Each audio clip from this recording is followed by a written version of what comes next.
Hello, welcome to the first video of the Coven Media. Thanks for everybody watching. Today we're going to be talking about the first book that I want to add to my collection of reviews. And the book that I'm starting out with is a book by Charlaine Harris, Dead Until Dark. It's the first book in the Sookie Stackhouse series. I think I've read this book multiple times since I first discovered it, and the only thing I hate about it is that I actually found the book through the series. I remember when True Blood was first announced, I've always been into everything vampires. So when the show was announced, I remember I wanted to watch it, and HBO actually released the first 2 episodes for free. Because back when True Blood came out, that was back when if you had cable, if you wanted HBO, you had to order it separate. And I remember we didn't have HBO, but they were giving out the first 2 episodes of True Blood for free. So I remember watching them and falling in love with the show. And then I had to wait until like the series ended and they sell the DVD collection so I can buy it and watch the whole show. And I really enjoyed it. And then I discovered that apparently the show was based off this book, the Charlaine Harris books. So I went out and looked for it and read it. And what I always like to do was read the book and then wait for the new season, because I thought they did such an amazing job in the first book where they actually followed it almost exactly to the book. Like it was like the perfect season because they really respected the author and respected the story, and they really made sure to capture all the characters, capture the tone of the author, and I was really happy with everything. And then as the story kept going, I realized that the show went a different way and the books were going another way. So it didn't really make sense for me to be reading the book and then doing the show, because they were so different that I decided to stop reading the book and finish the season, then go back and read the whole book by itself. And then what ended up happening was, because I love the series of the book so much, I kept rereading the book over and over, and then I would go 1, 2, 3, 4, and then I would go, well, I'm going to start again, and then go 1, 2, 3, and then 1. For some reason, I just kept going back and forth. Finally, I decided I need to actually sit down and read the whole book, because I can't say it's my favorite book if I haven't read the whole series. And when I read the series, I want to be honest, the first couple books were really good. And like I said, the first one is my favorite. I always give it a lot of positive reviews because it had that, it's like one of those books that has a system of, there's a mystery, who did it, and then we find out who did it, they catch the killer.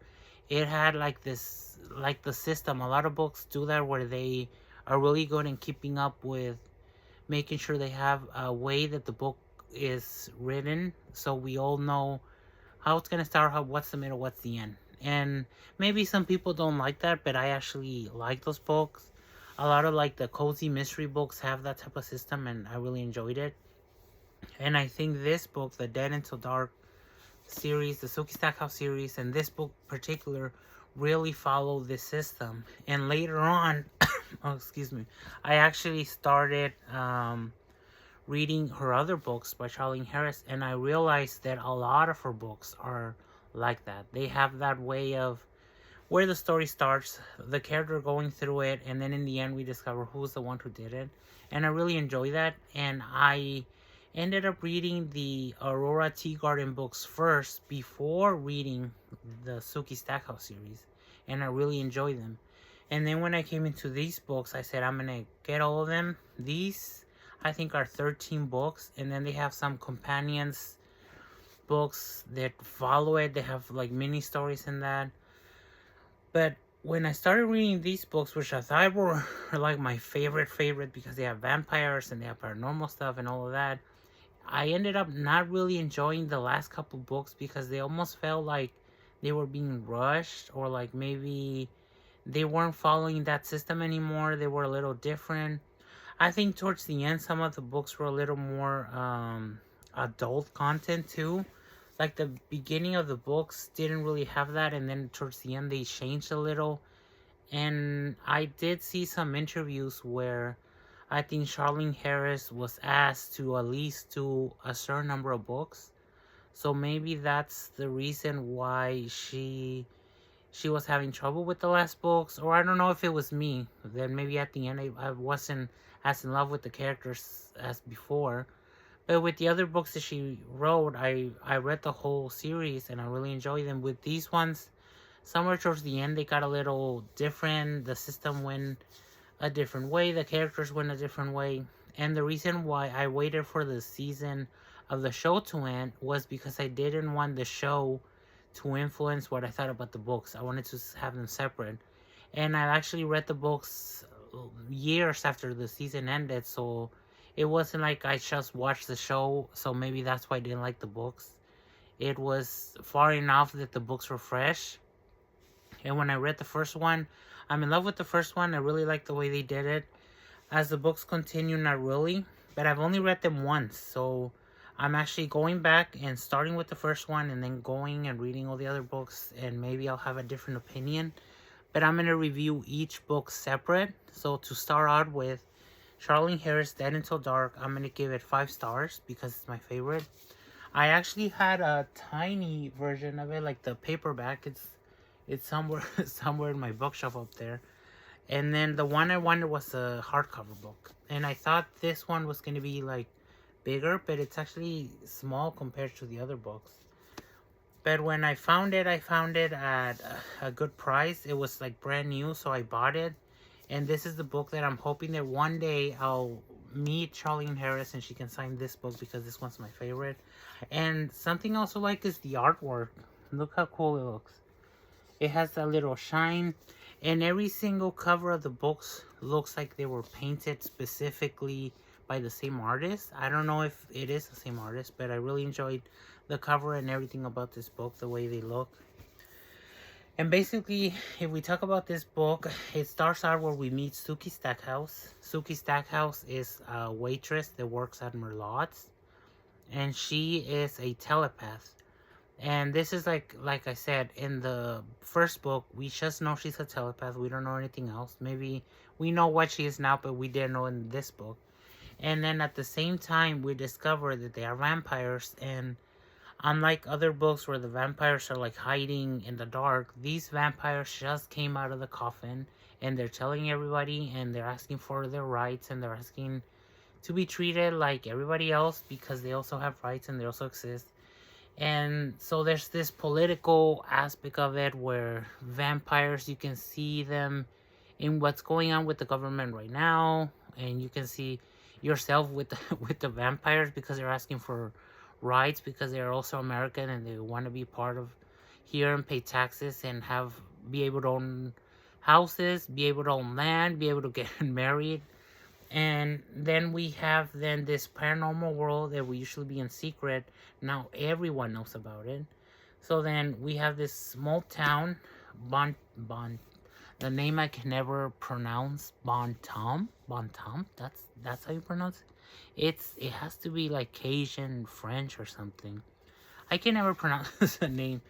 But then it's a small place, everybody knows each other, and then this vampire walks in to this small little world, and that's when like everything starts happening. And then when we first start this book, the reason why I like it is because it's one of those books where there's a murder, and then throughout the book you're trying to figure out who did it, and then you get little glimpses here and there, but you never know who did it, and you're trying to figure it out. Like if you're somebody that reads mystery books, you know how it is when you read a mystery book where you're trying to solve the case before they actually reveal who it is.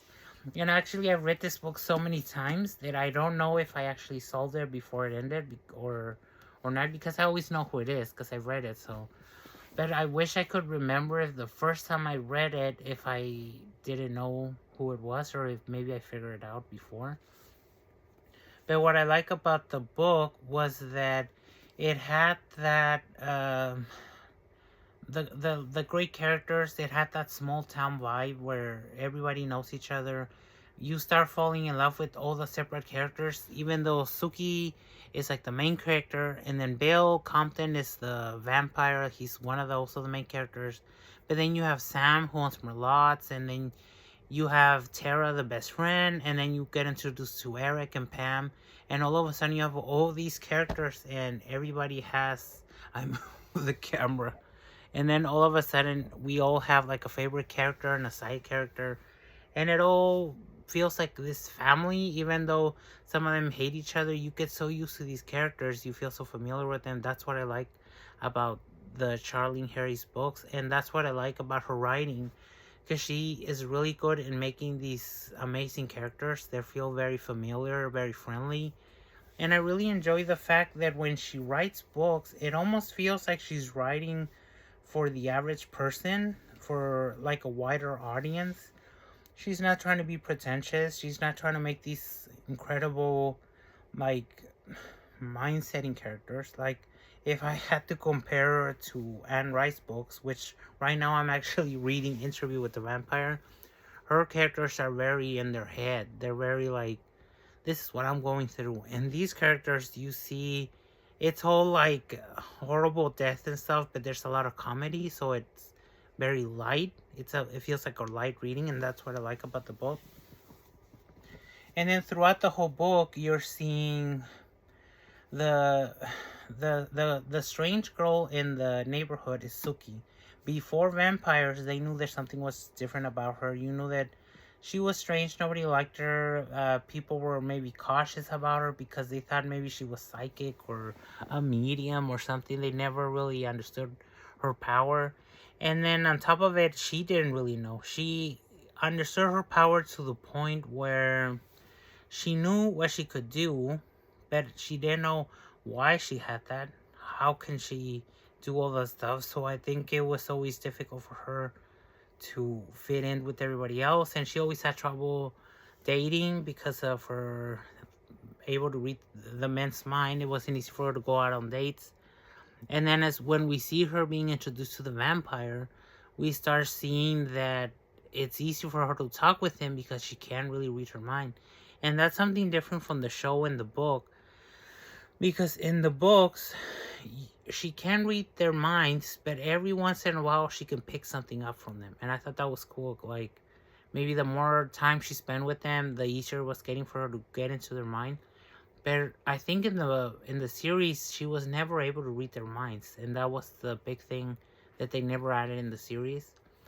And then throughout the book, another thing about this book that I always find funny is that every time you go to the store and look for it, you never know where to find it. So sometimes you go, it's going to be like in fantasy books with other vampire books, witches books. And then you go back, it's going to be in mystery books. And then you go back and it's all of a sudden going to be in romance books. It's like, because it has so many different genres within the book, they never know where to put it. And I can totally see it more as a mystery book, but because it has vampires, it's a mystery fantasy book. And because there is a very heavy love interest, because I think the love story between Sookie and Bill is so like in the spotlight. It does feel like a romance, and you are invested in the relationship. You are invested to know if they're going to stay together, if they're not going to stay together, if it's going to work, if it's not going to work. And I guess the bookstores don't know where to put these books, but I always find a way to find them. And I have the whole collection, so I don't have to look for them anymore. But what I like about the book was that it did have 3 different genres in this one book. And it's not even like a really thick book. It's a really easy read, but it has so much and it's so entertaining, and that's what I like. It's like the book that I go to whenever I just want to read something light. I just go back to it. I don't know how many times I've read it since I found it. Maybe a couple times. But then throughout the whole book, while you're seeing Sookie falling in love with the vampire, and then you're seeing Sookie maybe evolve into a more confident person, not being scared of her powers, and accepting the world and everything, we're also seeing that there's a serial killer, and we're trying to see who the serial killer is. Because at one point, you do think maybe it is Bill, maybe it's Sam, maybe it's Jason, her brother. And then in the end, you find out who it is, and you discover that Like that's the other thing about Charlaine Harris, that you have actual monsters in this book, but the killer was just a normal human, and that just shows that you don't have to be a monster to be a monster. There's people that are normal and everything's fine, and all of a sudden you see them do horrible things. And maybe like right now I'm just talking to you about the book. With the other books that I have, because I've read a whole bunch of books since I read this one, and I actually tried to write the review right when I finish it so I can tell. With this book, because I read it so many times, I just thought I'll just talk normally, and now I feel like I'm all over the place talking about the book and then talking about the show and everything. But the basic thing about this book is, if you like a mystery book where you're gonna try to figure out who's the killer, this is the book for you. If you like books about vampires, this is the book for you. And this book also has shapeshifters. This one only has, I think, vampire shapeshifters. As you go on, you're gonna have fairies, you're gonna have witches, you're gonna have shapeshifters that turn into tigers, you're gonna have werewolves. So the deeper you go into the story, the more things you're gonna have. This one is only vampires and I think Sookie, but we don't know what she is, so she doesn't really count. And then there's the mystery, and then there's the romance. So if you like a romance story, this is one. And what I like about this romance story is, like, it's all the other books where they're together, you're happy they're together, and then they break up, and then you're like, why did you break up? And then they're back together. And then in the end, there's like a happily ever after, but then, excuse me, like a question mark, and rather the characters are going to stay together or not. And then you go into the world. Like, this book just introduces the world, and then from here on out, you go into the world. You get to understand everything. But like I said, Charlaine Harris is a great character writer. I really enjoy the way that she can make you fall in love with the side character the same way that you would fall in love with the main character. That's something that I really enjoyed. I really enjoy that I can see the town, the houses. I can imagine how the people are. I really love that about these books. And this is why I picked this book to be the first one. I'm sorry if my first review is like all over the place. And also that I kept coughing. I was sick a couple weeks ago, so I still have a little bit of a throat thing. But I wanted to drop the video. I wanted to show the first book, and I was really excited to do it. And this book, I'm definitely going to give it 5 stars because it is one of my favorite books. And thank you so much for anybody that watched. If you're a Sookie Stackhouse fan, if you're a Charlaine Harris fan, please tell me in the comments which one's your favorite book, which one's your favorite series. I haven't read all of them, so don't talk about like any spoilers. But if you have any recommendations on other books that are similar to this, or if you're like, if you haven't read this series, you should read it because it's really good, I would love to hear from it. And thank you so much for watching. If you like what I'm doing, if you're a book reader, a music reader, a movie watcher, make sure you join the Coven of the Media Coven, because that's the name I chose for my thing. I also wanted to show off my shirt. It's a True Blood shirt. It was a shirt that I picked because it's associated with the books and stuff, but it wasn't too gory because I wanted to wear it at work, and I didn't want people to think, what's in your shirt? This one just says True Blood, so I got it at Amazon. You can just find it there if anybody wants it. And thank you so much for watching. And I actually have like a closing thing. Let me see. You know how a lot of channels have those things where when they end the video, they like to say something. What I'm going to say when I finish my videos, thank you so much for watching first. I also want to say, make sure to join the Coven because this is a media coven. And I want to say, keep on reading. Keep on reading. Vibe to the music and keep your eyes on the screen. Thank you so much and bye-bye. I'm just being dumb. Sorry.